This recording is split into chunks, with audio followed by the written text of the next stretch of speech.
Պարտվել է հունիսի 23-ին Երևան ժամանած Վրաստանի ներքին գործերի նախարար Գելա Գալաձեի աշխատանքային այցը։ Գելա Գալաձեի աշխատանքային օրակարգի առաջին կանգառը ներքին գործերի նախարարությունում էր։ Վրաց գործընկերոջը դիմավորեց Արփինե Սարգսյանը պաշտոնական արարողակարգով։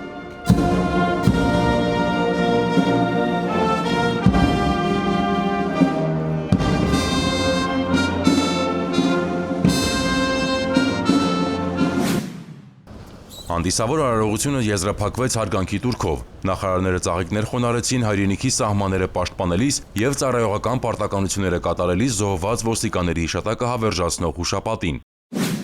Ընդլայնված կազմով հանդիպմանը Հայաստանի ներքին գործերի նախարար Արփինե Սարգսյանը ողջունելով գործընկերոջը շնորհավորեց նրան Վրաստանի ներքին գործերի նախարարի պատասխանատու պաշտոնին նշանակվելու կապակցությամբ մաղթելով բեղմնավոր եւ արդյունավետ գործունեություն։ Վրաստանի ներքին գործերի նախարար Գելա Գալաձեն շնորհակալություն հայտնելով ջերմ ընդունելության համար ընդգծեց, որ նախարարի կարգավիճակով սա իր առաջին պաշտոնական այցն է։ Ավելին, իր պաշտոնավարման ընթացքում Հայաստանի ներքին գործերի նախարարությունն ու նախարարը կունենան իր լիակատար աջակցությունը։ Երկուստեք բարձր գնահատեցին իրենց ղեկավարած գերատեսչությունների տասնամյակների պատմություն ունեցող համագործակցությունը, վերահաստատելով այն առավել ամրապնդելու հանձնառությունը։ Հանդիպանը ներկայացվեցին երկու կառույցներում ընթացող բարեփոխումները, կարևորվեց փորձի փոխանակումը եւ անդրազգային հանցավորության դեմ միասնական պայքարը։ Կողմերը պատրաստակամություն հայտնեցին համագործակցության ուղղությունները հստակեցնելու համար ստորագրել փոխըմբռնման հուշագրեր եւ ստեղծել օպերատիվ կապ անդրազգային հանցավորության առավել արագ ու արդյունավետ հակազդելու համար։ Գելա Գալաձեն գործընկերոջը հրավիրեց Թբիլիսի։ Հայաստանի ներքին գործերի նախարար Արփինե Սարգսյանն ընդունեց հրավերը,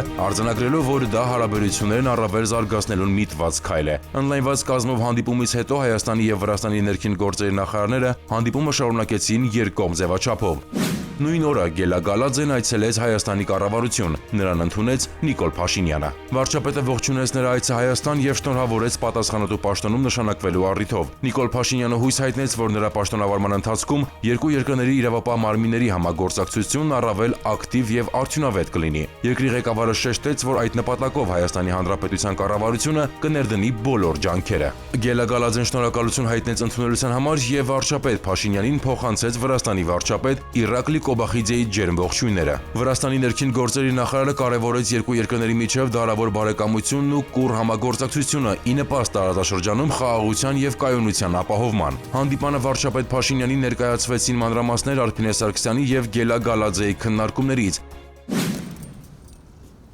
Աշխատանքային այցի շրջանակներում Վրաստանի ներքին գործերի նախարարի գլխավորած պատվիրակությունն այցելեց Ծիծեռնակաբերդի հուշահամալիր, հարգանքի տուրք մատուցելու Մեծ Եղեռնի անմեղ զոհերի հիշատակին։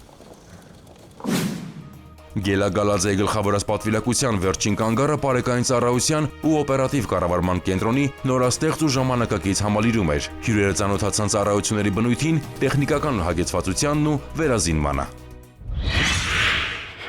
Քրեական ոստիկանության Երևան քաղաքի վարչության անձի հետախուզման բաժնի ծառայողները առանձնապես ծանր հանցագործության մեղադրանքով հետախուզվողի թաքնվելու վայրի վերաբերյալ ստացած օպերատիվ տվյալն իրացրին քրեական ոստիկանության գլխավոր վարչության գործընկերների հետ։ Ձեռնարկված օպերատիվ հետախուզական միջոցառումների արդյունքում հունիսի 21-ին ժամը 16:50-ին Մայրաքաղաքի Շերամի փողոցում գործող հյուրանոցային համալիրի մի համարում հայտնաբերվեց, ձերբակալվեց եւ Երևան քաղաքի վարչություն տեղափոխվեց Մայրաքաղաքի Երվանդ Քոչարի փողոցի բնակիչ 34-ամյա տղամարդը։ Հունիսի 17-ից նա հետախուզվում էր սպանության փորձի եւ ապօրինի զենք կրելու մեղադրանքով։ Խափանման միջոցը կալանք։ Հյուրանոցի նույն համարում հայտնաբերվել է Մակարով ատրճանակ։ Տղամարդը ներկայացվել է Կենտրոն եւ Նորք վարչական շրջանների քննչական բաժին։ Հանգամանքները նախաքննությամբ պարզվում են։ Ծանուցում ենթադրյալ հանցանքի մեջ կասկածվողը կամ մեղադրվողը համարվում է անմեղ, քանի դեռ նրա մեղավորությունը ապացուցված չէ Հայաստանի Հանրապետության քրեական դատավարության օրենսգրքով սահմանված կարգով, դատարանի օրինական ուժի մեջ մտած դատավճռով։ Ներքին գործերի նախարարության սպասարկման գրասենյակները շարունակում են իրականացնել շրջիկ սպասարկում քաղաքացիներին մատուցելով թե միգրացիա եւ քաղաքացիության ծառայության, թե հաշվառման քննական բաժինների ծառայություններ։ Ներքին գործերի նախարարի հրամանի համաձայն հունիս ամսին ծառայություններ կմատուցվեն հետևյալ բնակավայրերում։ Հունիսի 26-ին Շիրակի մարզի Մեծ Մանթաշ եւ Փոքր Մանթաշ համայնքներում, Արագածոտնի մարզի Ծաղկահովիտ համայնքում։ Վարորդական իրավունքի ու սեփականության վկայականների հաշվառման վկայագրի փոխանակման կամ կորստի դեպքում քաղաքացիները մտնելով շրջիկ գրասենյակ կարող են նորը ստանալ, օգտվել նաև հաշվառման քննական բաժինների կողմից մատուցվող այլ ծառայություններից։ Վարորդական իրավունքի ու սեփականության վկայականների հաշվառման վկայագրի փոխանակման կամ կորստի դեպքում քաղաքացիները մտնելով շրջիկ գրասենյակ կարող են նորը ստանալ, օգտվել նաև հաշվառման քննական բաժինների կողմից մատուցվող այլ ծառայություններից։ Կառավարությունն իրազեկում է։ Հարգելի քաղաքացիներ, հունիսի 1-ից սեպտեմբերի 30-ը հանրապետության տարածքում համարվում է հրդեհավտանգ ժամանակաշրջան։ Կարևոր է այդ ընթացքում հատուկ ուշադրություն դարձնել հրդեհների կանխարգելմանը եւ բնակչության շրջանում բացատրական աշխատանքներին։ Անտառային եւ բուսածածկ տարածքներում հրդեհներից խուսափելու համար արգելվում է չնախատեսված տեղերում վառել խարույկ, նետել այրվող լուցկի, չմարվող ծխախոտի մնացորդ, վառելիքով լիցքավորված ավտոմեքենաների շրջակայքում ծխել եւ օգտվել բաց կրակից, այրել չոր խոտ կամ խոզան, արևով լուսավորվող բացատներում թողնել շշեր, ապակու կտորներ, քանի որ դրանք կարող են ֆոկուսացնել ճառագայթները, վերածվելով հրկիզող ոսպնյակների։ Հարգելի քաղաքացիներ, հրդեհի փոքր օջախի հայտնաբերման դեպքում փորձեք հանգցնել այն, օգտագործելով կրակմարիչներ, բահեր կամ ծառերի ճյուղերի կապուկ, թացակուստ, ամուր կտոր։ Պետք է համոզվել, որ կրակը մարվել է եւ կրկին բորբոքման սպառնալիք չկա։ Պահպանելով հրդեհային անվտանգության կանոնները դուք կօգնեք հրշեջներին, գիտակցելով, որ չնայած նրանց 24-ժամյա անձնվիրաբար ծառայությանը, անտառն ամբողջությամբ եւ մշտապես ուշադրության կենտրոնում պահելն անհնար է։ Որպես հիշեցում, վարչական իրավախախտումների մասին Հայաստանի Հանրապետության օրենսգիրքը սահմանում է հրկիզման կամ կրակի հետ անփույթ վարվելու հետևանքով անտառներում ծառերը, թփերը, մշակաբույսերը ոչնչացնելը կամ վնասելն առաջացնում է նվազագույն աշխատավարձի մինչև 150 նապատիկի չափով տուգանք։ Խոզանները, բուսական մնացորդները ու չորացած բուսականությամբ տարածքները, արոտավայրերի ու խոթարքների բուսականությունը, գյուղատնտեսական, անտառամերձ, անտառային եւ բնության հատուկ պահպանվող տարածքների հողերում այրելը սահմանված նվազագույն աշխատավարձի 50 նապատիկից 300 ապատիկի չափով։ Հարգելի քաղաքացիներ, եթե նկատում եք հրդեհ, ապա զանգահարեք 911 հեռախոսահամարին։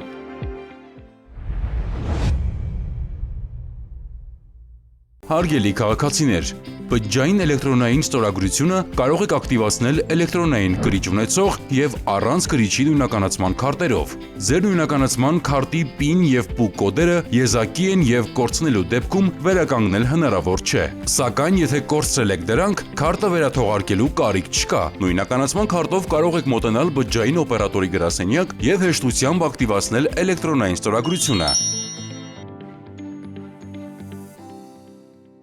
Կյանքն անգին է։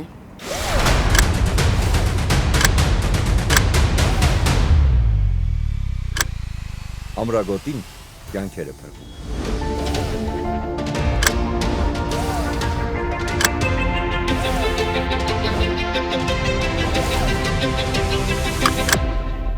Ամրագոտին կյանքեր է փրկում։ Ամրակապրիլ։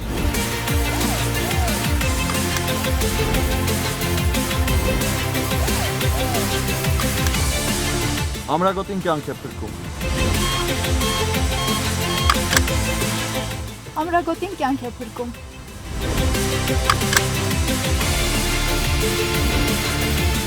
Ամրագոտին կյանք է փրկում։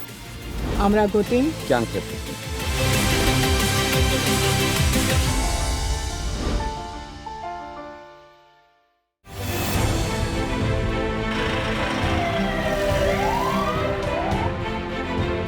Վարորդները պարտավոր են կապույտ գույնի առկայծող փարոսիկ եւ ձայնային արձանշան միացրած շտապօգնության մեքենաների մոտենալու դեպքում զիջել ճանապարհը նրանց անխոճոդոտ անցումն ապահովելու նպատակով։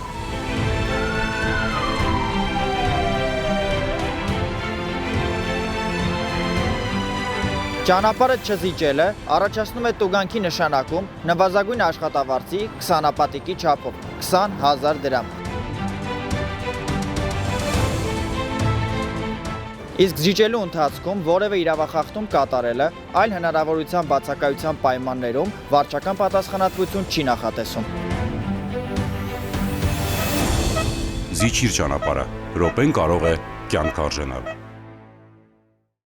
Հարգելի քաղաքացիներ, roadpolice.am համակարգում էլեկտրոնային ծանուցումը ակտիվացնելու դեպքում տեսալուսանկարահանող սարքերով արձանագրված տուգանքի գումարը կարող եք վճարել 20%-ով պակաս։ Կարևոր է իմանալ, որ 20% բոնուսային բաղադրիչի կիրառման էլեկտրոնային ծանուցման եղանակը չի փոխարինում SMS ծանուցմանը։ Տեսալուսանկարահանող սարքերով արձանագրված խախտումներով, եթե օրինակ պետք է նշանակվեր 10,000 դրամ տուգանք, ապա ծանուցումն էլեկտրոնային եղանակով ստանալու դեպքում կկիրառվի բոնուսային նվազեցում եւ տուգանքի չափը կկազմի 8000 դրամ։ Օգտվեք թվային լուծումներից եւ վճարեք 20%-ով պակաս։